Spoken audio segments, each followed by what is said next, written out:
Aba Vader, ons kom vanoggend en ons sê vir U baie dankie dat ons in die Gees vanoggend kan kom en hierdie woord, wat 'n eenvoudige woord is, maar dat ons lewe daaroor spreek. Dat ons spreek, Here, dat almal hier teenwoordig en almal wat inluister, dit in hulle geesmens hierdie winter sal onthou. Dat hulle sal onthou dat ons is meer as oorwinnaars deur Christus wat ons krag gee. En daarom bid ek U seën oor hierdie woord. Ek bid, Here, dat U dit in ons geesmens sal laat lê en dat U in dit deur die Heilige Gees verheerlik sal word. En ons dankie daarvoor. Amen.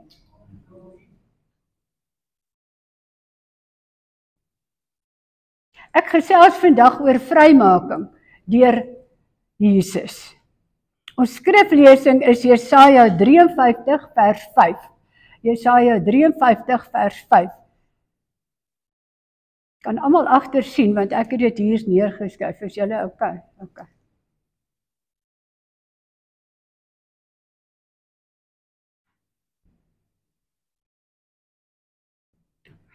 Maar hy is terwille van ons oortredinge deurboor, terwille van ons ongeregtighede is hy verbrysel.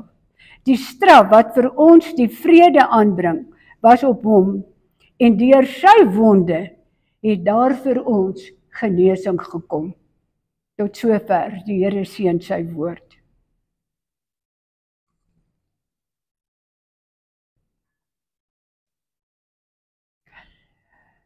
Nou kom die woord, en die woord sê vir ons, dat ons as mens sondig almal. Ons poog om nie te sondig nie, maar in die mens is dit gebore, dat ons soms struikel en soms foute maak. En nou kom Jesus, en hy, deur sy wonderbare liefde vir die mens, was hy bereid om gekruisig te word, en ons vry te maak van die las van die sonde. Want al wat ons moet doen, ons moet die sonde bely, en dan sê die Here, hy is getrou en regverdig om ons die sonde te vergewe. So, hierdie vrymaking deur Jesus kom, dat Jesus gekom het vir ons sonde, en vrymaking vir ons almal gebring het, sodat ons nie oor die las van ons verlede, oor die las van wat met ons gebeur het, wat ons toegelaat het om te gebeure, dat ons met daai las moet loop nie. Ons moet die las vat en die las vir die Here gee. En dit bely, die Here se genesing, die Here se herstel, die Here se vergifnis aanvaar, en dan sê die Here, maak hy ons vry. En dan is ons vry in hom. En dan stap ons vry. Maar in daai vryheid moet ons ook verantwoordelikheid neem. Ons kan nie kom en elke keer dieselfde sonde oor en oor doen, en dan dink, okay, Here, nou vergewe U hierdie keer. Ag, skus Here, verstaan, iewers moet ons verantwoordelikheid neem, en selfstandig optree, en in onsself standpunt inneem oor 'n saak. Het kom skielik by my op. Ek was 100 jaar in die onderwys. So in die onderwys leer jy om so vinger te wys vir stout kindertjies in die klas, laat jy nou nie met hulle raas nie, jy wys net vinger. En daar was 'n tyd toe ek jonger was, net kort na die onderwys, as ek ry en iemand ry skielik voor my in, dan weet ek, hy kan in sy speeltjie sien, dan wys ek vir hom vinger. En weet so bietjie die onderwyser in my gebly, wat ek vinger wys so vir mense, as hulle verkeerd maak, as hulle voor my inry of wat ook al. En skielik wys die Here vir my. Ek moet nou bid. Hy is nie 'n God wat vinger wys nie. Hy is nie 'n God wat vinger wys en sê, hy is 'n God van vergifnis. En hy sê, as hy vergewe, dan vergeet hy dit. So hy wys nie sy vinger nie. Skielik snaaks hulle die Here het op my hart lê. Daarom verklaar Paulus dat die skuldbrief uitgedelg is. Met ander woorde, die skuld wat teen jou staan, is uitgedelg deur die soenverdienste van Jesus Christus. So daar staan geen skuld teen jou nie. As jy dit bely het, is daar geen skuld wat teen enige iemand na jou toe kan bring nie, want God se bloed het dit uitgewis.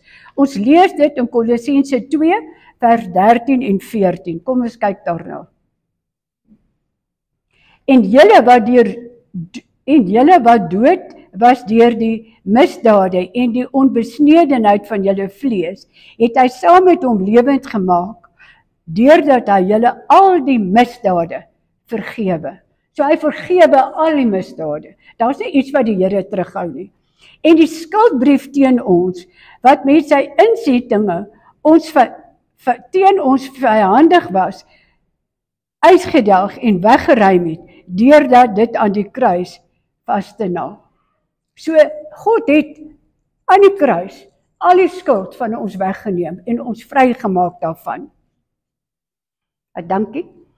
In die tyd van die Ou Testament moes die mense werk. Hulle moes, in die Ou Testament moes hulle geestelik werk om hulle sonde weggewas te kry. Hulle moes seremonies nakom, hulle moes seremoniële verpligtinge nakom, hulle moes baie wette onderhou in die Ou Testament om God se vergifnis te kry. Hulle moes was dit eintlik 'n swaar las op hulle skouers, want as hulle sekere sonde gedoen het, het daardie wet gegeld. As jy hierdie sonde gedoen het, dan daai wet gegeld. So hulle was vreeslik onder die wet, hulle was baie amper beklemd met wettisisme, want hulle moes baie mooi weet, hierdie wet het daai straf, hierdie wet het daai straf, so hulle moes baie dinge doen om te voorkom dat God hulle gaan straf, want hulle was onder die wet gewees in die Ou Testament. Maar in die Nuwe Testament, toe Jesus gekom het, het hy ons vrygemaak, hy het die prys betaal, en al daai wette van die Ou Testament het verval, en daai wette geld glad nie meer nie, want die bloed van Jesus reinig ons. Daarom wil ek sê, dit kom leer skielik aan my geesmens, dat mens moet verstaan, daar is sekere sonde, soos moord, wat die woord sê, dat jy verantwoordelikheid vir jou daad sal betaal.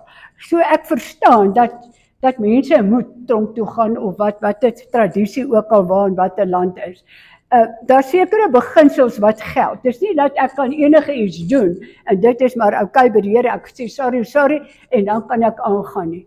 God is 'n God van orde, ons moet dit verstaan, God is 'n God van orde, en God sê in die Bybel, dat elke mens sal verantwoording doen vir sy sonde, so elke mens moet ook bereid wees om dit wat jy doen, daarvoor man te staan, by God en ook by mens. So ja, God is 'n God van vergifnis, maar in die vergifnis moet ons verstaan, dat ons doen verantwoording by God, en ons doen verantwoording vir die mens, oor wat ons gesondig het, so ons moet dit verstaan. Maar, die wette het in die Ou Testament gegeld, en toe kom Jesus, en hy is bereid om aan die kruis vir ons te sterf. En toe hy op Golgotha vir ons gesterf het hy gekom, en uit die Nuwe Testament begin, en hy het 'n nuwe bedeling saam met hom gebring, want nou word ons vrygespreek, omdat Jesus vir ons gesterf het. So, omdat hy gesterf het, is ons vrygespreek van sonde. Maar saam met hierdie vryspraak, hou die vyand nie daarvan nie. So die vyand is baie geneig om jou nog vas te hou aan die enkel. En as jy regs is aan jou regtervoet, en as jy links is aan jou linkervoet. Maar hy hou vir jou vas. En hy sê vir jou, weet jy, onthou jy nog daai sonde? Onthou jy nog wat jy gedoen het? Want hy wil jou bietjie terughou, hy wil jou, laat jy nie in die vryheid kom, wat Jesus vir jou gee nie. Want Jesus het ons vrygemaak. Al wat hy sê, jy moet jou sonde bely, hy is getrou en regverdig om jou die sonde te vergewe. Maar jy moet dit bely en dit nie weer doen nie. Dit is die vereiste, jy moet in oorwinning stap. Nou kyk ons vandag na Matteus 8 vers 17b. Nou het Jesus gekom en hy het ons vrygemaak. Hy het ons vrygemaak van sonde. Maar saam met dit het hy nog iets gedoen. Hy het in Matteus 8 vers 17b, hy het ons krankhede op hom geneem en ons siektes gedra. So, dit word wintertyd. En in wintertyd is dit moontlik, moet nou my woorde mooi kies, is dit moontlik dat sommige mense griep en verkoue en longontsteking en alles kan kry. Dis moontlik, né? Want is winter op pad. Gouer is wat ons gedink het. Nou kom die woord en sê vir ons, hy het ons krankhede op hom geneem en ons siektes gedra. So moet ek sê, ek het nou weer griep en verkoue en goeters. Moet ek dit vat? Nee. So, hoekom nie? Want Jesus het ons krankhede en siektes gedra. Dan sien ons in 1 Petrus 2 vers 24, want selfs ons sondes in sy liggaam aan die kruishout gedra. So, ons bid maklik, vergeef my sondes. Ek meen, ek was so klein, toe weet ek al om te bid vir my sondes. Jesus, kindjie klein, maak my hartjie rein, en toe word my volgende gebed, en vergewe my sondes, want jou pa leer jou, dat daar sondetjies is, wat mens moet ook vergewe. So, nou, sê dit vir ons, 1 Petrus 2 vers 24, want selfs ons sondes in sy liggaam aan die kruishout gedra. So, Jesus het gesterf vir ons sondes, sodat ons die sondes kan afsterwe. Nou, dis baie belangrik, dat ons moet verstaan, mense het partykeer 'n geneigtheid tot sekere sondes, dat jy geneig is om die spoed te oortree in die verkeer met jou kar, om bietjie vinniger te ry as wat die spoed ding is. Dan kom die woord en sê, ons moet dit afsterwe, ons moet dit aflê, ons moet getrou raak in dit wat nie reg is in ons lewe nie. Dit wat God nie welbehaaglik is, die sê die Here, hy het gesterf vir ons, hy het vir die sondes in ons liggaam gesterf, maar dit wat in jou lewe jou pla, moet jy aflê. Die woord sê, lê dit af, maak klaar daarmee, moenie laat dit 'n issue in jou lewe bly wees nie. Weet julle hoekom nie? As dit 'n issue bly, het jy nooit 'n vrede wat alle verstand te bowe gaan, wat in jou liggaam kom lê nie. Want daai skuldgevoel, daai laat jy weet, jy nou oortree, jy weet, dit wat jy nou doen is nie reg nie. Die vyand wil nie hê ons moet vrede hê nie. Hy wil nie hê ons moet daai vrede wat alle verstand te bowe gaan in ons harte hê nie. So, hy wil hê ons moet bly verkeerd doen. En hy weet waar jou swak plek lê. Elkeen se swak plek is iets anders. En ek wil vandag sê, ons moet hierdie ding klik. Ons moet dit afsterwe, sodat ons ook deur Jesus in oorwinning kan stap. So nou sê die woord, sodat ons die sonde kan afsterwe en vir die geregtigheid kan lewe, sodat ons suiwer voor God kan lewe. Deur wie se wonde julle genees is. Nou, ek gaan weer hierdie, nou gaan ek kom sonder 'n preek, klaar in totaliteit lees. 1 Petrus 2 vers 24, luister nou gaan jy die woord hoor van sonde en wonde. Twee verskillende goed, luister hom. Want selfs ons sondes in sy liggaam op die kruishout gedra het, sodat ons die sondes kan afsterwe en vir die geregtigheid lewe, deur wie se wonde julle genees is. So, nou kom ons met 'n tweeledige doel. Ons kom aan die een kant, is dit sonde, wat ons moet aflê, en aan die ander kant kom die Here en hy sê, hy genees ons. So dis nou 'n tweeledige doel wat God doen. Hy kom in hierdie vers en hy sê, want selfs ons sondes in sy liggaam op die kruishout gedra het. So hy het vir ons sondes aan die kruis gesterf. Maar dan kom hy en sê, sodat ons die sondes kan afsterwe en vir die geregtigheid lewe. In 'n woorde, geregtigheid beteken dat ons eerlik en opreg leef, deur wie se wonde julle genees is. So ons hanteer vandag twee begrippe. Ons hanteer sonde aan die een kant en ons hanteer genesing aan die ander kant. Was die genesing net geestelik of het dit ook fisiese genesing ingesluit? Genesing kan wees liggaamlike genesing en dit kan wees emosionele genesing. So God het kom en sê hy het vir beide gesterf. Dus was net soos dit geestelik was, ook vleeslik. So die Here maak ons liggaam gesond, maar hy maak ook ons gees, ons sielsdimensie gesond. So Baie van ons kan liggaamlik siek wees, maar baie kan in ons sielsdimensie siek wees as gevolg van lewensomstandighede wat in jou lewe gekom het. So God kom nou en hy sê vir ons hierso, hy het gesterf vir ons krankhede en hy het gesterf vir ons siektes. Nou kom hy en hy sê hy bring genesing na liggaam, siel en gees. So hy bring in totaliteit vir ons as individu genesing. So dit was net soos dit geestelik was, ook vleeslik. Jesus het dus na liggaam, siel en gees vir ons gesterf. Wanneer Jesaja profeteer dat Jesus ons siektes sou dra, verwys hy na siektes liggaamlik en geestelik. Nou wanneer het die volledige genesing waarvan ons nou getuig en waarvan ons gelees het, wanneer het dit na die mens toe uitbeweeg dat dit fisies gebeur het? Was hierdie genesing voor die opstanding van Jesus uit die dood? Was dit voor genesing al moontlik voor Jesus gesterf het, of het genesing gekom nadat hy gesterf het? Genesing het gekom nadat hy gesterf het.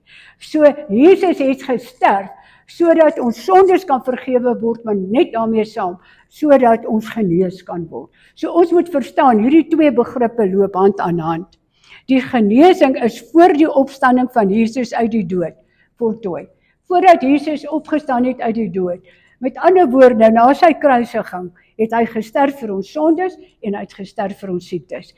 Dit is voltooi. Toe hy opstaan, is dit in die geesdimensie voltooi. Oor alle eeue heen geld dit vir ons vandag nog. Daarom beskryf die skrifgedeelte hierdie genesing in die Bybel, in al die vertalings in die verlede tyd. Jesus het die prys vir ons genesing betaal. Wat ons behels, is dit om dit te glo, te aanvaar en daarin te wandel. Nou ek het al baie in die bediening oor jare gesien. Dan is mense siek, dan besoek ek hulle, dan bid ek vir hulle genesing. En dan bietjie later bel ek en vra ek nou, hoe gaan dit nou? Nee, jette pastoor, ons sukkel maar nog bietjie met die hart en ons sukkel bietjie met die longe. En hierdie been en hierdie bout en hierdie rug. Dis 'n beginsel wat ons moet verstaan. As jy vir jou laat bid het, dan moet jy waaragtig die geloof vat wat God beveel en vir ons gee in sy woord. Hy het nie verniet gesterf nie. Ons kan nie net glorie halleluja sing op ons sterfbed omdat ons weet Jesus het vir ons gesterf nie. Ons moet aanvaar, dis 'n tweeledige beginsel. Hy het vir ons sondes gesterf sodat ons met vrymoedigheid hemel toe kan gaan. Maar daarmee saam het hy die lyding aanvaar. Hy's gegeesel, sy liggaam was verbrysel. Die Bybel skryf baie daaroor, sodat ons volle genesing ook in hom kan aanvaar. Maar jy moet dit in geloof aanvaar. Die dokter behandel jou, dis wonderlik pragtig, maar in jou geesmens moet jy opstaan en genesing oor jou liggaam uitspreek. As ek dus kan glo dat God my in Jesus Christus vergewe het, onthou ons het nou vergifnis en genesing saam in die Bybel gelees. So nou, daai skrifgedeelte. As ek dus kan glo dat God my in Jesus Christus vergewe het, kan ek net so glo dat hy my in sy seun genees het. So daai skrifte wat ons gelees het, was samelopend genesing en vergifnis. Hulle loop saam, hand aan hand. Wanneer siekte simptome ongevraag aan die deur van 'n gelowige se lewe kom klop, hulle moet hierdie ding verstaan. Wanneer siekte soos kanker, ernstige siekte, aan die deur kom klop, het dit niks te maak met enige ongeregtigheid in jou lewe, in jou bloedlyn, of in jou familie, of wat nie. Baie mense sê, dis 'n familiekwaal. Pragtig, 10/10, so jy vat daai familiekwaal. Wil jy hom vat? Nee. Jy hoef hom nie te vat nie. Jy kan in die naam van die Here daai familiekwaal bind en dit kanselleer en dit null en void verklaar in jou bloedlyn. Verstaan? Ons hoef nie, ek raak ontstel as mense sê, maar dit loop in ons familie. Right, fine, dan laat jy dit toe. Maar jy kan in Jesus 'n standpunt inneem en sê, ek gaan nie hierdie familiekwaal verder in my bloedlyn laat aangaan nie. Ek stap in oorwinning en net so stap ons ook in oorwinning wanneer ons standpunt inneem en vir die vyand sê, my sonde is vergewe en hierdie siekte gaan ek nie aanvaar nie, ek stap in oorwinning. Dit word winter. Baie mense sukkel met hulle longe. Baie mense word baie siek in die winter. Dit is gegewe. Maar nou kom die woord en die woord sê ons het autoriteit in Jesus Christus. Die woord sê as ons in autoriteit loop, kan ons in oorwinning loop. So wanneer ons simptome kry van griep wat kom, van verkoue wat kom, longontsteking wat kom, wat ook al, neem jou autoriteit en stap in die autoriteit wat God jou gegee het en sê, ek is meer as oorwinnaar deur Christus wat my krag gee. Ek weier hierdie simptome, ek kanselleer dit in Jesus naam op grond van Matteus 18:18 en jy stap in oorwinning. Want hoekom? Want die ongeregtighede en misdade wat altyd teen ons getel het, onthou ons het net nou na die Ou Testament gekyk, is verby, is uit God se boek uitgedelg op Golgotha. So Jesus het daai ongeregtighede vir ons oorwinning oorgekry. Ek het dus nie nodig om sonde te soek, om te bely, om die kwaal te kwalifiseer vir God se genesing nie. Nou baie keer as jy mense huisbesoek doen by siekes, dan sal mense vir my sê, pastoor, weet jy, hierdie asma loop in ons familie. En ja, dis winter en nou kry ek hierdie asma, want dit loop altyd in ons familie.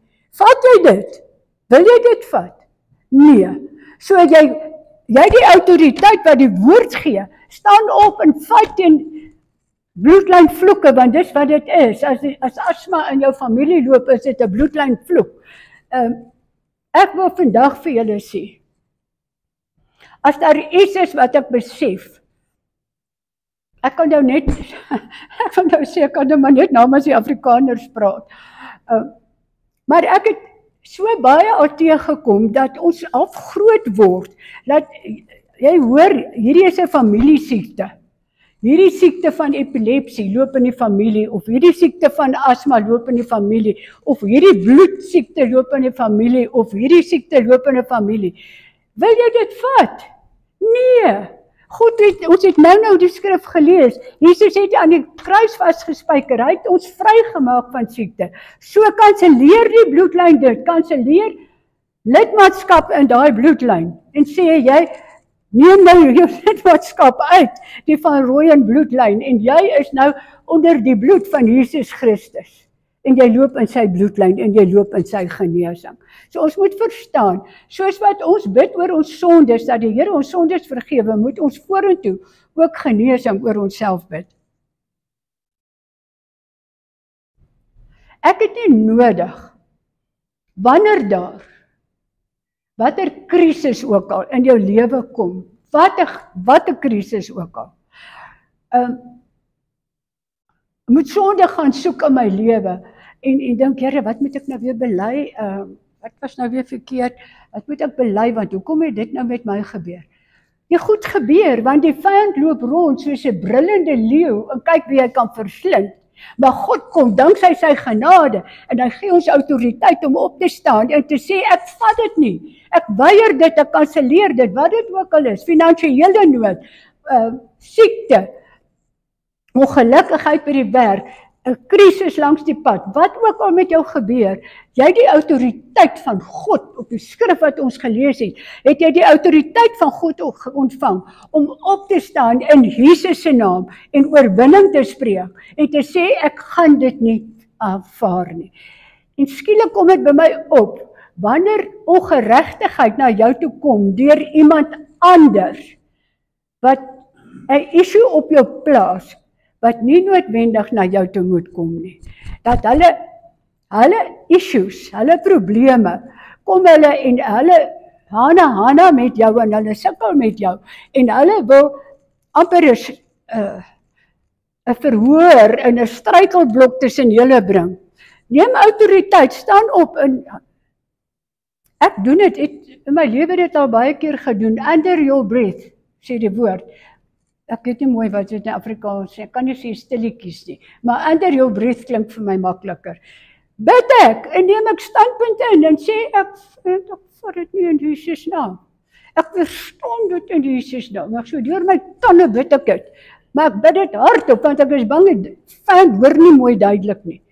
Bind hierdie goed, want ons het die autoriteit in Jesus naam, om standpunt in te neem, teen watter ongeregtigheid, van wat ook al, wat na ons toe kom. Het sy siektes, het sy ongeregtigheid, kanselleer dit in Jesus naam, want ons is meer as oorwinnaars deur Christus wat ons krag gee.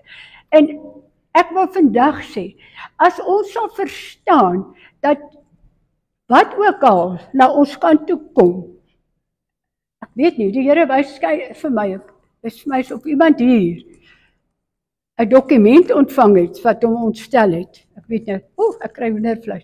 Ek kry dit baie duidelik, dat iemand wat inluister, ek kry dit net so duidelik, 'n dokument ontvang het, wat hulle ontstel het. En ek wil vandag vir jou sê, jy kan kies oor 'n dokument, wat negatief is, of jy daai negativiteit, of wat jou laat skrik en bang maak en dink, ek het nie die geld nie, of ek kan dit nie hanteer nie, of ek weet nie hoe nie. God maak jou meer as oorwinnaar. Dat jy meer as oorwinnaar is as 'n dokument wat aantuigings teen jou bring of wat jou benoud maak. Maak dat jy in oorwinning stap in dit wat ons gelees het, wat Jesus gekom het, en hy het vir ons oorwinning in totaliteit oor alles gebring.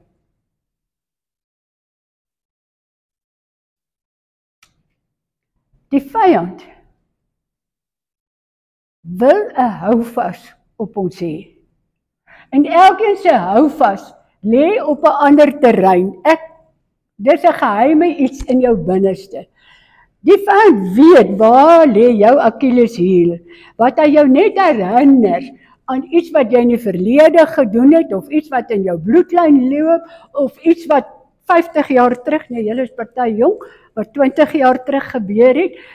Die vyand kom en hy wil jou so vashou. Ek sien in my gees, jy weet hier, as iemand in die tronk is, dan sit hulle sulke boeie om sy voete. Dan sien jy, hy kan eintlik nie loop met daai boeie aan sy voete nie, die voetboeie. En dis wat die vyand doen, hy wil ons vashou, het sy met siekte, het sy met 'n krisis, want hy wil nie hê ons moet lekker kan beweeg in Christus nie. En die keuse, of ons daai boeie om ons voete gaan losmaak en in oorwinning stap, lê in ons hart. En ons weet in die teksvers dat God gekom het en deur Jesus vir ons vrymaking in totaliteit aangebied het. Ons leer om vergifnis te ontvang van ons sondes by God. En nou met die Paasnaweek het ons tot die besef gekom, oorwinning lê in totaliteit, in alles, in Jesus, wat hy aan die kruis vir ons gedoen het. Nou kom ons by genesing, hanteer ons nog egter, nog steeds op ons eie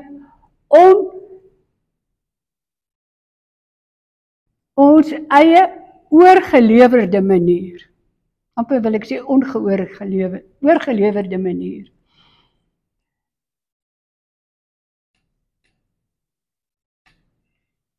Ons dink in onsself, almal. Dink maar nee, ons het nie daai oorgelewerde manier oor siekte nie. Ons weet, jy bid vir 'n kranke.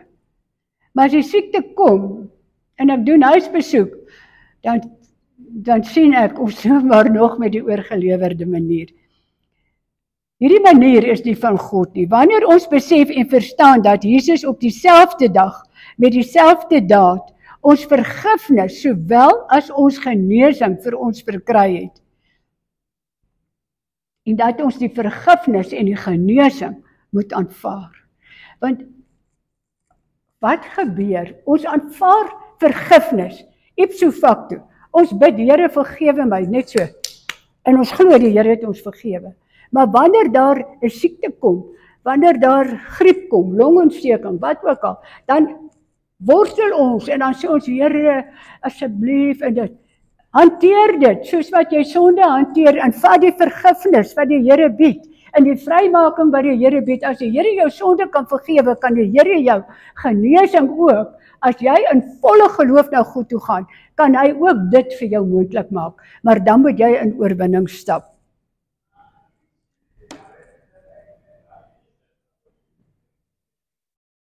Ons moet genesing aanvaar, soos wat ons vergifnis aanvaar.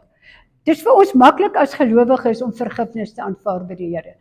En ek wil vandag sê, leer in jou geesmens om genesing, as jy grieperig raak nou wanneer dit winter word, hanteer dit, sê vind ek vat nie hierdie griep nie, ek weerstaan dit in Jesus naam, ek stap as oorwinnaar, ek kanselleer hierdie,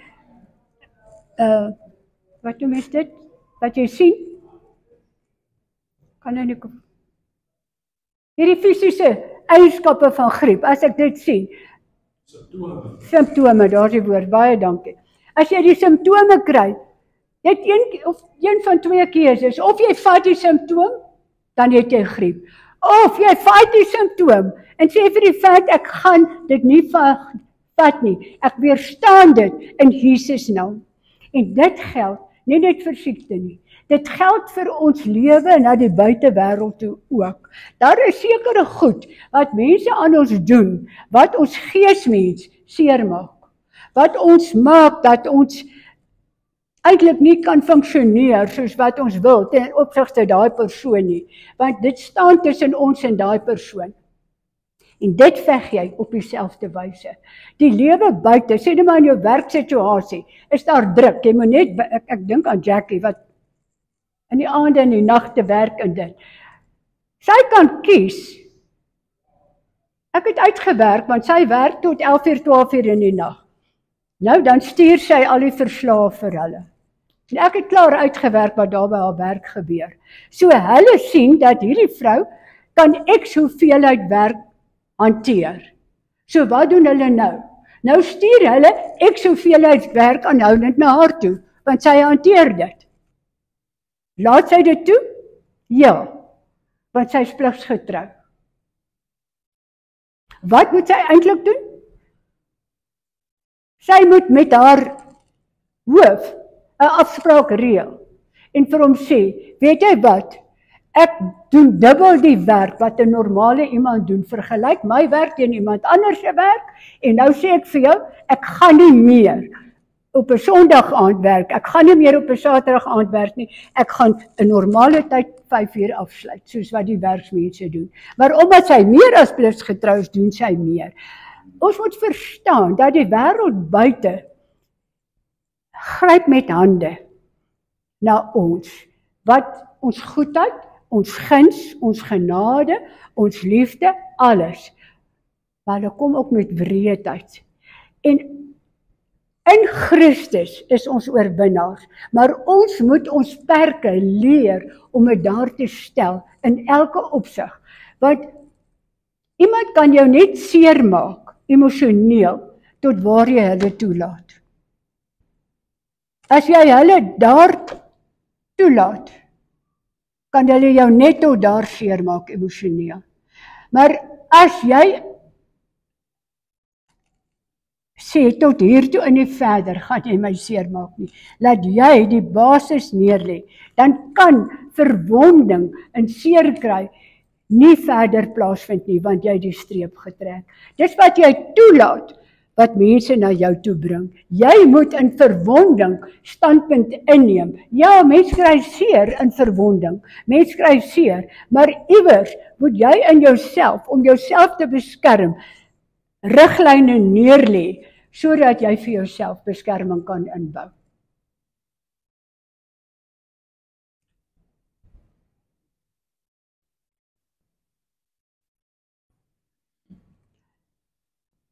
Ek wil graag praat oor vergifnis. Ons het nou gesê ons moet riglyne neerlê, boundaries, moet ons bepaal om ons. Maar saam met die bepaling van riglyne om ons, moet ons ook vergifnis inbou. Dis waar dat mens moet riglyne om jou hê en jy moet bepaal tot waar laat jy sekere dinge toe in jou sielsdimensie en jou emosionele kant. Ons aanvaar God se vrymaking, maar dan as ons God se vrymaking aanvaar, moet ons met dieselfde kant ook vrymaking na ander toe gee. So God gee vir ons vrymaking, maar ons moet ook vrymaking na ander toe gee. Maar God het nie gesê, omdat ons vrymaking na ander se kant toe gee, het God nie gesê dat ons moet puppet on a string wees, dat mense met ons kan maak soos hulle wil, omdat ons Christene is nie. Daarom is dit belangrik dat ons moet afbakenings doen met sekere mense, dat ons nie toelaat dat hulle, ek wil nou sê, advantage vat van ons situasie, voordeel vat van ons situasie, en dan eintlik in ons ruimte inbeweeg en ons net verder seer kry nie. So dis belangrik, ons moet vergewe, maar dis belangrik dat ons ook riglyne moet plaas, dat mense weet tot waar hulle met jou 'n pad kan stap. En tot waar is jou boundaries wat jy bepaal, wat hulle nie kan binnekom. So ver gaan jy dit nie toelaat nie. Maar jy kan nie toelaat dat daar haat of bitterheid of onvergewensgesindheid in jou hart kom lê nie. Want as daar haat, bitterheid of onvergewensgesindheid in jou hart lê, dan kan die Here niks vir jou doen nie. Want ons het nou gesê, Jesus het gesterf vir al hierdie dinge, sodat ons vrykom, en in dit het hy ook gesterf, sodat ons sy liefde kan uitleef na die wêreld daar buite. Nou kom ons en ons sê, ons draai ons rug op die verlede. Partykeer het ons 'n aandeel in 'n situasie. Kyk, ek weet my broer het altyd vir my gesê, onthou net, it takes two to tango. Jy weet, as jy 'n ouer boetie het wat lus is vir knibbel en veg en dit dan sê hy, onthou net, it takes two to tango. Nou dit is waar, maar ons moet verstaan, iewers moet jy 'n afsnypunt kry in jou geesdimensie, want mense kan na 40 jaar nog ongelukkigheid onthou. Wat verby is verby en ons maak klaar daarmee. Ons spreek dit nie meer aan nie, ons vergewe en ons gaan aan. Dan kom die Here en hy sê, God het ons vergewe en ons wandel saam met God in geregtigheid. Wanneer ons in geregtigheid wandel, beteken dit ons maak vergifnis na die persoon toe, ons ontvang God se vergifnis. As ons sonde gehad het, bely ons dit. As ons verkeerd geoordeel het, bely ons dit. Ons praat vandag oor vergifnis en vryspraak en ons praat oor genesing. Iets wat ek besef, dat baie keer wanneer ek met mense werk, wat siek is, wat probleme het, dan vind ek dat die kern van hulle binneste is onvergifnis. Baie mense het probleme, hulle het asma probleme, of hulle kan nie mense vryspreek nie, of hulle alles loop verkeerd in hulle lewe, hulle kan nie gelukkig wees en goed nie, en dan as jy delf, kom jy agter dat hulle eintlik van jare terug met onvergifnis loop, en dat daar vryspraak moet kom, en dat daai mense moet vrykom. Want jy kan nie aan sake wat verby is iets verander nie, maar jy kan verander hoe jy nou gaan optree. So ons moet in oorwinning stap, in God se oorwinning. Dan sal ons nie probleme hê met siekte, emosionele probleme of wat ook al nie. Dis net so met siekte.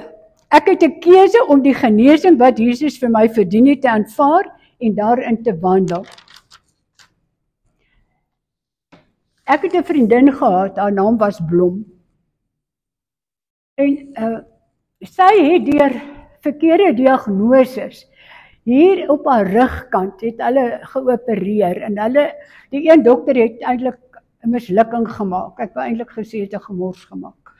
En die mislukking het verder en verder gegaan en dan gaan sy na dokters en spesialiste toe, dan karring almal aan haar rug en karring almal aan haar rug.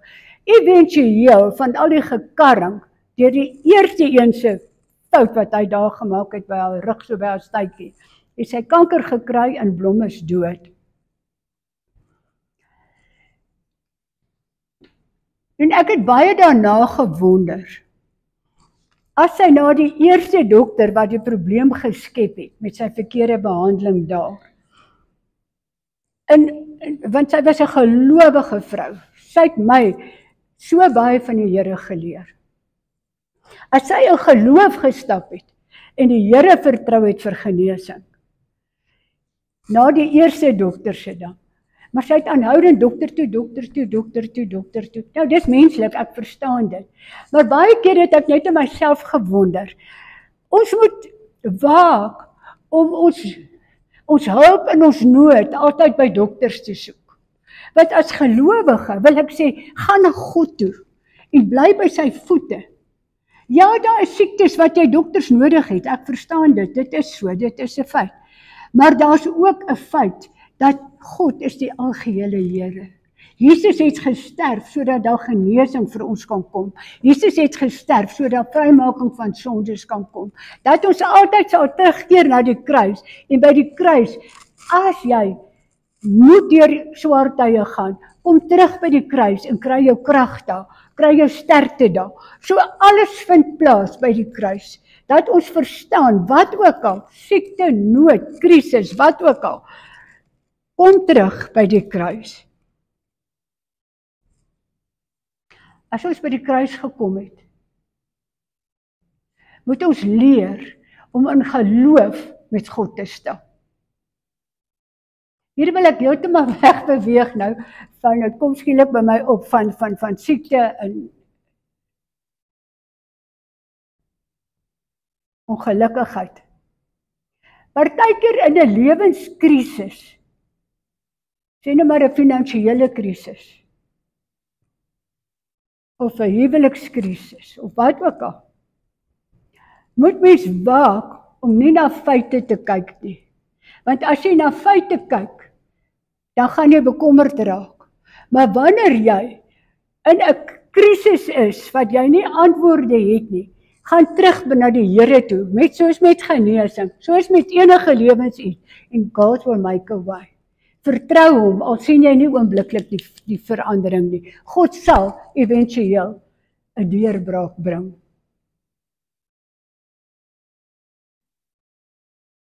Ek wil sê, met siekte, jy gaan simptome kry dalk, met die winter wat kom. As jy genesing spreek oor jou liggaam, en kanselleer wat oor jou liggaam kom, die simptome kan daar wees, maar jy moet standpunt inneem en sê, ek weier om die simptome te vat, ek kanselleer dit in Jesus naam, ek stap in God se oorwinning.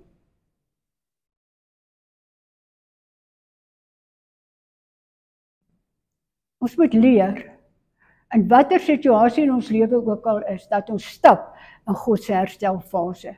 God het 'n herstelfase.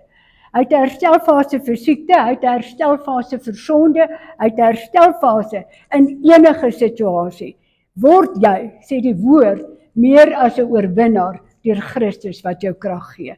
En ek wil vandag afsluit om te sê, dit is belangrik om uit Petrus se ondervinding te leer. In geloof loop Petrus op die water. Toe hy sy oë van Jesus afneem en na die golwe kyk, begin hy sink. Indien die woord van geloof nie in ons gevoed word nie, so ons moet onsself voed met geloof. Ons moet geloof bou in ons, sê, Here, ek glo U kan my help in hierdie situasie. Jy moet jou voed met geloof. Kan ons die verowerde grondgebied, in ander woorde, dit waarmee die vyand jou aanval, in ons lewens weer afstaan. Ons moet waak, ons moet ons voed met geloof, anders verloor ons die verowerde gebied. In ander woorde, as jy sê, wee, nou het ek regtig weer longontsteking, dan het ek my verowerde gebied, waar ek gesê die Here het my genees, dan het ek dit verloor. So daarom is dit belangrik, dat ons twee goed moet verstaan. Ons oorwinning lê in Jesus Christus, wat oorwinning aan die kruis behaal het, en die ander is, dat ons meer as oorwinnaars is, deur Christus wat ons krag gee. Amen.